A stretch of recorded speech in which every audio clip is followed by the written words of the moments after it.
नमस्कार, मैं शिवांगी चौधरी और आप देख रहे हैं हमारा खास प्रोग्राम स्वास्थ्य मंत्रा।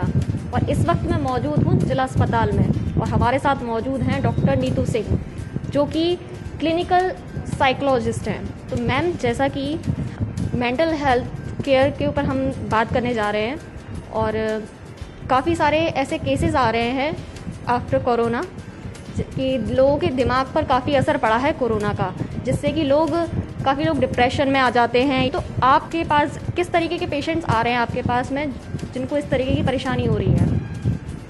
जी, एक्चुअली कोरोना काल में एटमॉस्फेयर बहुत ज़्यादा चेंज हो गया है पहले से।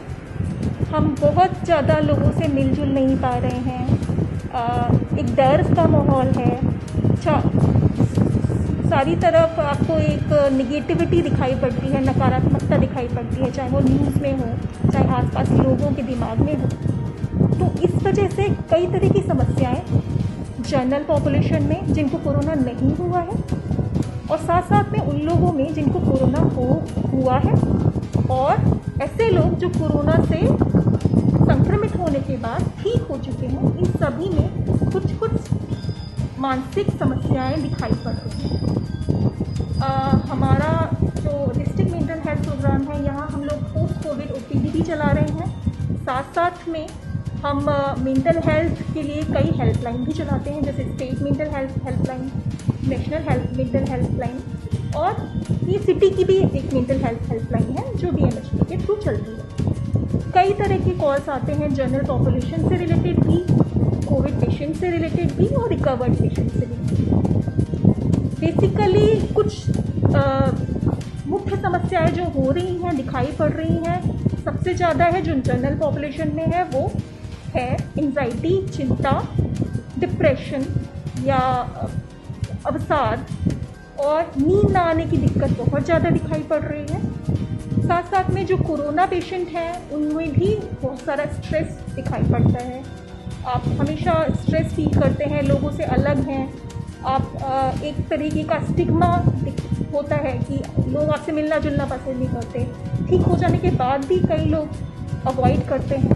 तो ये निगेटिविटी की वजह से भी दिक्कतें होती हैं। एंजाइटी, अवसाद, साथ साथ में रोग भ्रम, OCD मतलब ऐसी बीमारी जिसमें आपको लगता है कि हर चीज़ गंदी है, इसमें वायरस हो सकता है, उसमें वायरस हो सकता है। आप बार बार हाथ धोते हैं, चीज़ों को साफ करते हैं। एक बार हाथ धोना ठीक है, करना चाहिए, लेकिन कई बार हाथ धोना, बहुत ज़्यादा चिंतित होना, पूरे टाइम इसी बारे में सोचना, ये चीज़ें बहुत ज़्यादा बढ़ जाती हैं, तो उसको हम OCD बोलते हैं। तो इस तरीके की दिक्कतें हो रही हैं। साथ साथ में कई बार होता है, देखा जा रहा है कि जो पेशेंट हैं और उनके घर वालों में गिल्ट भी बहुत दिखाई पड़ती है।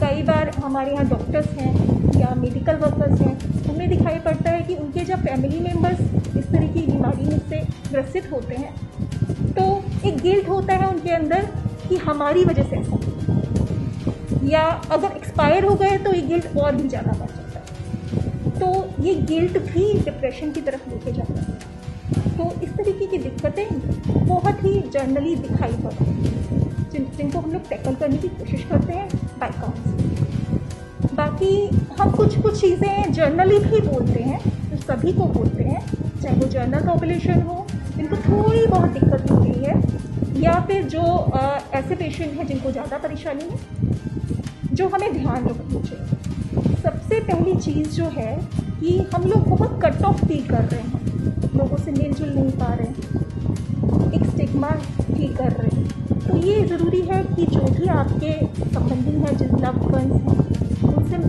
अगर आप फिज़िकली नहीं मिल सकते हैं तो बाय फोन या वीडियो, इस तरीके के कॉल्स के थ्रू आप उनसे कांटेक्ट में रह सकते हैं, जिससे कि हम अपना स्ट्रेस दूसरे को जब बता पाते हैं तो वो स्ट्रेस कम हो जाता है। तो ज़रूरी है कि उस स्ट्रेस को बाहर निकाल दिया जाए। स्ट्रेस फील करना नॉर्मल है, लेकिन उसको निकालने के तरीके हमें खोजने पड़ते। तो बातचीत अपना जो सोसाइटी में सर्कल है उसे करते रहें। साथ साथ में ज़रूरी है कि कई तरीके की ब्रीदिंग एक्सरसाइज करें, मेडिटेशन है, योगा है, अपना रूटीन को बनाए रखें, क्योंकि अभी स्कूल्स नहीं चल रहे हैं, ऑफिसेज बंद हैं, वर्क फ्रॉम होम चल रहा है। कई लोगों की नौकरियां छूट गई हैं कोरोना के बाद, तो डिप्रेशन बहुत ज़्यादा हो जाता है। तो ऐसी स्थिति में जो भी रूटीन है उसको बनाना बहुत ज़रूरी है। रूटीन प्लान करें अकॉर्डिंगली, क्योंकि आप ऑफिस नहीं जा रहे हैं, स्कूल नहीं जा रहे हैं, तो आपको और रूटीन में अपनी एक्टिविटीज़ लानी चाहिए। इसके लिए कुछ हॉबीज़ को आप इंक्लूड कर सकते हैं जो आप पहले नहीं कर पाए बिजी शेड्यूल में। अब आप नई हॉबीज़ को इनकलकेट कर सकते हैं, अपने शेड्यूल में ला सकते हैं, तो इससे एक पॉजिटिविटी बनी रहती है। एक और चीज़ है जो बहुत ज़रूरी है, जो हमें हमारे अंदर निगेटिविटी को बढ़ाती है, न्यूज़, है ना। निगेटिव न्यूज़ को आप ज़्यादा से ज़्यादा अवॉइड करें। कई बार लोगों को बहुत ज़्यादा एक्सपोजर, न्यूज़ एक्सपोजर की वजह से भी दिक्कत होती है। आप बहुत ज़्यादा इस बारे में सोचेंगे, हमेशा नेगेटिव चीज़ों के बारे में सुनेंगे, तो एंजाइटी बहुत ज़्यादा क्रिएट होती है। आप छोटी छोटी समस्याओं को लेके परेशान हो जाते हैं। तो आपको ज़रूरी है कि इन नेगेटिव चीज़ों को थोड़ा सा अवॉइड करें, ज़्यादा से ज़्यादा पॉजिटिव चीज़ों को अपनी लाइफ में इंक्लूड करें। जैसे आपकी गुड हॉबीज़ हैं, जो आपको पसंद है चीज़ें, तो ये भी बहुत ज़रूरी है। साथ साथ में बैलेंस डाइट है जो बहुत ज़रूरी है, एक्सरसाइज है ना। बाकी स्पेसिफिक चीज़ें जो आपकी दिक्कत से रिलेटेड होती हैं उनके बारे में हम लोग बताते हैं। ये तो नॉर्मल चीज़ है, ये सभी के लिए।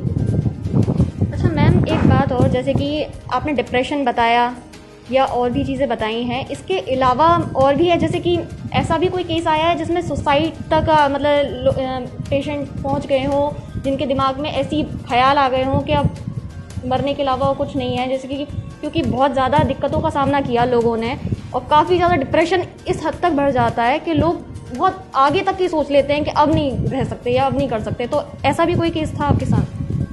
एक कॉल आया था मेरे पास, सुसाइड का अटेम्प्ट तो नहीं बोलूँगी, लेकिन हाँ सुसाइडल आइडिएशन उसमें था, डिप्रेशन था। प्रॉब्लम ये था कि एक्चुअली हर जगह से कॉल्स आते हैं, तो शायद नोएडा से वो कॉल था, और उन लोगों ने काफ़ी अपना लोन वगैरह ले रखा था। दोनों हस्बैंड वाइफ की जॉब छूट गई थी, EMI भर नहीं पा रहे थे, बहुत स्ट्रेसफुल रहता है ऐसे टाइम में। तो ऐसे टाइम में अपने आप को संभालना और भी ज़्यादा मुश्किल होता है, जब निगेटिविटी के साथ, जो एटमॉस्फेयर में निगेटिविटी है, उसके साथ आपको इकोनॉमिकल जो आपका बैलेंस है वो भी बिगड़ गया। तो वहाँ पर मैंने देखा कि जो लड़की थी उसमें ये थोड़ा सा इस तरीके के ख्याल आते थे कि अब लाइफ बेकार है, जैसे कि हम डिप्रेशन में बोलते हैं कि होपलेसनेस, हेल्पलेसनेस, इस तरीके की दिक्कत होती है। और जब ये होपलेसनेस, हेल्पलेसनेस इतनी बढ़ जाती है कि आपको लगता है कि अब लाइफ में कुछ बचा ही नहीं है करने के लिए, तो ये होता है कि आप सोचते हैं कि इस लाइफ का कोई फ़ायदा नहीं है, ये ख़त्म ही हो जाए तो ज़्यादा बेटर है। तो इस तरीके के एक आध केस ही हैं, बहुत ज़्यादा सुसाइडल आइडिएशन नहीं दिखा जाता। तो मैम, मैं एक अवेयरनेस पब्लिक के लिए, जनता के लिए आपसे चाहूँगी कि आप एक अवेयरनेस दीजिए कि इस तरीके की अगर ऐसा कोई केस आता है तो डॉक्टर से कंसल्ट करें या फिर लोगों से बात करें, ताकि अपनी परेशानी एक दूसरे से शायद शेयर करके एक रिलैक्स फील होता है। तो आप अपनी तरफ से क्या कहना चाहेंगे? देखिए, ये बहुत ज़रूरी है कि इस समय जब आप स्ट्रेसफुल सिचुएशन में हैं और साथ साथ में माहौल भी चारों तरफ स्ट्रेस का है, तो बहुत ज़रूरी है कि आप अपनी बातें एक दूसरे से शेयर करें। ये नॉर्मली भी ज़रूरी है और इस समय और भी ज़्यादा ज़रूरी है, क्योंकि जब भी आप किसी से ये बात करते हैं तो आपके अंदर एक हल्कापन महसूस करते हैं। आप नॉर्मली भी, जनरली भी आप ये देखते हैं कि जब भी आप दूसरे से अपनी जो भी स्ट्रेस है या प्रॉब्लम है उसको शेयर कर लेते हैं तो हल्का महसूस करते हैं। तो ज़रूरी है कि बात करें। साथ साथ में अगर आपको लगता है कि बहुत ज़्यादा परेशानी हो रही है और ये थॉट्स बहुत ज़्यादा आ रहे हैं, दिमाग हर समय इसी बारे में सोच रहा है और आप अपने लेवल पे वो मैनेज नहीं कर पा रहे हैं, तो आप मेंटल हेल्थ हेल्पलाइन पर भी कॉल कर सकते हैं। साथ साथ में हमारी OPD स्टार्ट हो चुकी है, तो कभी भी इस OPD में आकर कंसल्ट भी कर सकते हैं स्पेशलिस्ट। किस नंबर पे मैम आपसे संपर्क कर सकते हैं वो लोग? मेरा नंबर है 8826944424। तो जैसा कि अभी आपने देखा, मैम से हमने बात की और मैम ने कहा कि लोगों के अंदर काफ़ी इस तरीके की दिक्कतें देखने को मिल रही हैं। लोग बार बार सैनिटाइज करते हैं, सैनिटाइज़र से घर को धो देते हैं, बार बार हाथ धोना, बार बार नहाना। तो हाँ, करिए, ऐसी बात हम मना नहीं कर रहे हैं, लेकिन लिमिट में और उस चीज़ को देखते हुए कि वो नुकसान ना करे। तो इस वक्त हमारे साथ मौजूद हैं शिवम चौधरी। इन्होंने एक अपना पेज बनाया है सोशल मीडिया पर, जो कि ये लोग ऐसे लोगों से बात करते हैं जो कि डिप्रेस होते हैं और उनको इस तरीके की सलाह देते हैं कि वो किसी भी तरीके का गलत कदम ना उठाएं और उनको अवेयर करते हैं। तो सर, आपने कैसे सोचा कि इस तरीके की मुहिम आपने चलाई सोशल मीडिया पर? तो सबसे पहले तो मैं वाई न्यूज़ को और शिवांगी जी आपको धन्यवाद कहना चाहूँगा कि आपने हमें मौका दिया हमारी बात रखने के लिए। तो ये मुहिम जो हमारी स्टार्ट हुई, ये कोरोना की सेकंड लहर के बीच स्टार्ट हुई। इस टाइम में आपको भी पता होगा, सभी लोग अपने घरों में बंद थे, कोई भी बाहर नहीं निकल पा रहा था। तो इसी समय हम लोग भी अपने अपने घर में थे, तो हमारे फ्रेंड सर्कल में भी बहुत से लोगों को परेशानियां हुई। वो घर में थे, कहाँ हम पहले आराम से घूमा करते थे और एकदम हम घर में लॉक हो गए। तो उसके बाद मेरे कुछ फ्रेंडों को दिक्कत आई, वो अपनी परेशानियां मेरे तक लाए। तो उसके बाद हमने सोचा क्यों ना हम इसको थोड़े बड़े लेवल पर करें, क्योंकि if you want to change then you have to work on that. तो हमने इसके लिए थोड़ा सा एक मुहिम चलाई। सोशल मीडिया पर हमने एक पेज बनाया, जिसके थ्रू हमने अपने से लोगों को कनेक्ट किया और लोगों को बताया कि ये मेंटल हेल्थ होती क्या है, इसके बारे में अवेयरनेस फैलाई। साथ में हमने किया कि हम एक प्लेटफॉर्म लाए जिसी के अंदर कि लोग हमसे कनेक्ट कर पाएँ, हमारे पास अपनी बातें लाएं, जिससे हम उनको एक बेस्ट सोल्यूशन दे पाएँ।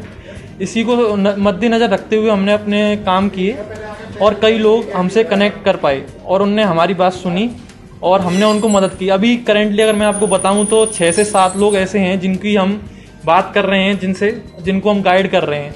और हमारा जो पेज है उसका नाम है द लिसनर्स बंच, जिसमें कि हम लोगों की बातें सुनते हैं और उनको एक बेस्ट सॉल्यूशन देते हैं उनकी परेशानियों के लिए। साथ में हमारी जो लिसनर्स बंच है उसमें एक डॉक्टर्स की टीम भी है, जो हमको गाइड करती है कि हम कैसे कैसे हम पेशेंटों से बात कर सकते हैं, उन्हें बेस्ट सॉल्यूशन दे सकते हैं। तो इसी प्रकार हमारा ये दौर चालू हुआ और आज हम इसमें कार्यरत हैं। सोशल मीडिया पर जो आपने मुहिम चला रखी है, वो आप अकेले चला रहे हैं या आपके साथ और भी लोग जुड़े हुए हैं आपके साथ? नहीं, मैं ये काम अकेले नहीं कर रहा हूँ। मेरी एक टीम है जिसमें मेरे कुछ फ्रेंड्स हैं, जो कि कुछ उसमें से मेडिकल फील्ड से कनेक्टेड हैं, कुछ लोग हैं जो डाइट वगैरह के लिए उनको नॉलेज है, वो जिम वगैरह करते थे तो उनको डाइट का बहुत अच्छे से नॉलेज है। तो ऐसे एक टीम बनाई है हमने, जिसमें 8 से 10 लोग हैं, जो लोग हमारे टीम का पार्ट हैं और उसी के साथ उन सबके साथ डिस्कस करके हम एक बेस्ट सॉल्यूशन निकाल कर दूसरों की हेल्प कर रहे हैं। सर, अभी आपने बताया कि आपसे लोग कंसल्ट करते हैं और किस तरीके की परेशानी आपने अपनी बताते हैं वे, और कहाँ से लोग आपसे बात करते हैं सोशल मीडिया के थ्रू, जैसे आपने बताया? देखिए, इसको बताने से पहले मैं आपको चीज़ बताना चाहूँगा कि आज हम इंडिया में हैं, जो कि वर्ल्ड की सबसे डिप्रेस्ड कंट्रियों में से एक है। यहाँ पर हर 5 में से एक इंसान डिप्रेशन की मार झेल रहा है। और मैं आपको बताना चाहूँगा कि WHO की कई रिपोर्टों में बताया गया है कि इंडिया की क्या करंट सिचुएशन है मेंटल हेल्थ को लेकर। हमारे अगर देश की बात की जाए तो हमारा बजट ही, मेंटल हेल्थ का जो बजट है वो ही बहुत कम है और कंट्रियों को देखते हुए। तो अगर आपको बताएं कि पेशेंटों के बारे में, तो हमारे जो पेज पर कई सिटियों से, दिल्ली से, गुजरात से कई लोगों ने हमसे कनेक्ट किया और हमने जितना हमारे स्तर पर हुआ हमने उनकी मदद करने की कोशिश की। कुछ लोग ऐसे भी थे जो सुसाइड थिंकिंग कर रहे थे, सुसाइड के बारे में सोच रहे थे, तो हमने उनको भी जागरूक किया। आपने बताया कि आपके साथ डॉक्टर्स भी जुड़े हुए हैं, तो डॉक्टर्स वो कहाँ से बिलोंग करते हैं? डॉक्टर्स कहाँ के हैं? ये मथुरा के ही लोकल हैं या फिर कहीं बाहर से आप कंसल्ट करवाते हैं? नहीं, देखिए, डॉक्टर्स की अगर हम बात करें तो पेंडेमिक का टाइम है, हम किसी को फर्स्ट जो हमारा रहता है कि हम बताते हैं लोगों को कि हम जनरल ट्रीटमेंट से, हम लोग जो ट्रीटमेंट देते हैं वो जनरल ट्रीटमेंट एज अ कि उसके थिंकिंग को कैसे चेंज किया जाए। बाद में अगर हमें लगता है कि उस इंसान को ज़रूरत है एक स्पेशलिस्ट की, देन हम उसको रिकमेंड करते हैं डॉक्टर का, जो कि ऑनलाइन प्लेटफॉर्म पर हम करते हैं। हम कोरोना को मद्देनज़र रखते हुए ये हमारा ऑर्डर है, मतलब ये हमारी सोच है कि हम उसको ऑनलाइन ही कंसर्न करवाएं इस चीज़ को रिलेटेड। वहीं इस मुहिम में एक और सदस्य जुड़े हुए हैं जो हमारे साथ इस समय मौजूद हैं। तो सर, आप क्या कहना चाहेंगे इस बारे में? जो हमारा ये लिसनर बेंच का ग्रुप जो चल रहा है सोशल मीडिया पर, इसमें जो मेरा रोल है एज अ डाइटिशियन, लोगों को अवेयर करना, मतलब प्रॉपर डाइट, प्रॉपर प्रोटीन, सब कितनी बॉडी को रिक्वायरमेंट होती है, कितना बॉडी में अमाउंट जाना चाहिए वाटर का, प्रोटीन का, डाइट का, वो सब चीज़ मैं देखता हूँ उस चीज़ में। इन अ डे में 2 या 3 litre across water amounts body में जाना चाहिए। एंड जो प्रोटीन जो होती है बॉडी में हमारी 100 ग्राम प्रोटीन पर डे चाहिए होती है, लेकिन वो उनके लिए जो मतलब एक्स्ट्रा अमाउंट ऑफ बॉडी जो वर्क करते हैं उनके लिए, अगर नॉर्मल पर्सन के लिए वो तो नॉर्मल 60-70% प्रोटीन लेना चाहिए। लेकिन हम जो डेली डाइट लेते हैं, जो डेली जो फूड खाते हैं, उससे हमारा बॉडी के अमाउंट्स की प्रोटीन की पूर्ति नहीं कर पाता है वो, तो इसलिए हम एक्स्ट्रा सप्लीमेंट्स वगैरह यूज़ करते हैं। लेकिन वो नॉर्मल पर्सन के लिए ज़रूरी नहीं है सब चीज़। लेकिन हम जो ग्रीन वेज हुई एंड प्रोटीन्स के लिए कर्ड हुई, सोया बीन्स हुई, सोया और पनीर हुआ, इन सब अपनी नेचुरल डाइट कंप्लीट कर सकते हैं बॉडी के लिए। जैसा कि अभी आपने देखा, सरकार भी डिस्ट्रिक्ट मेंटल हेल्थ केयर के जरिए एक मुहिम चला रही है। ऐसे जो लोग डिप्रेशन में होते हैं उन लोगों से कंसल्ट कर रही है। तो वहीं दूसरी ओर कुछ युवा भी हैं जो इस तरीके की मुहिम चला रहे हैं सोशल मीडिया के थ्रू, जिससे वो लोगों की हेल्प करते हैं। इसी के साथ मैं चाहूँगी इजाज़त। नमस्कार।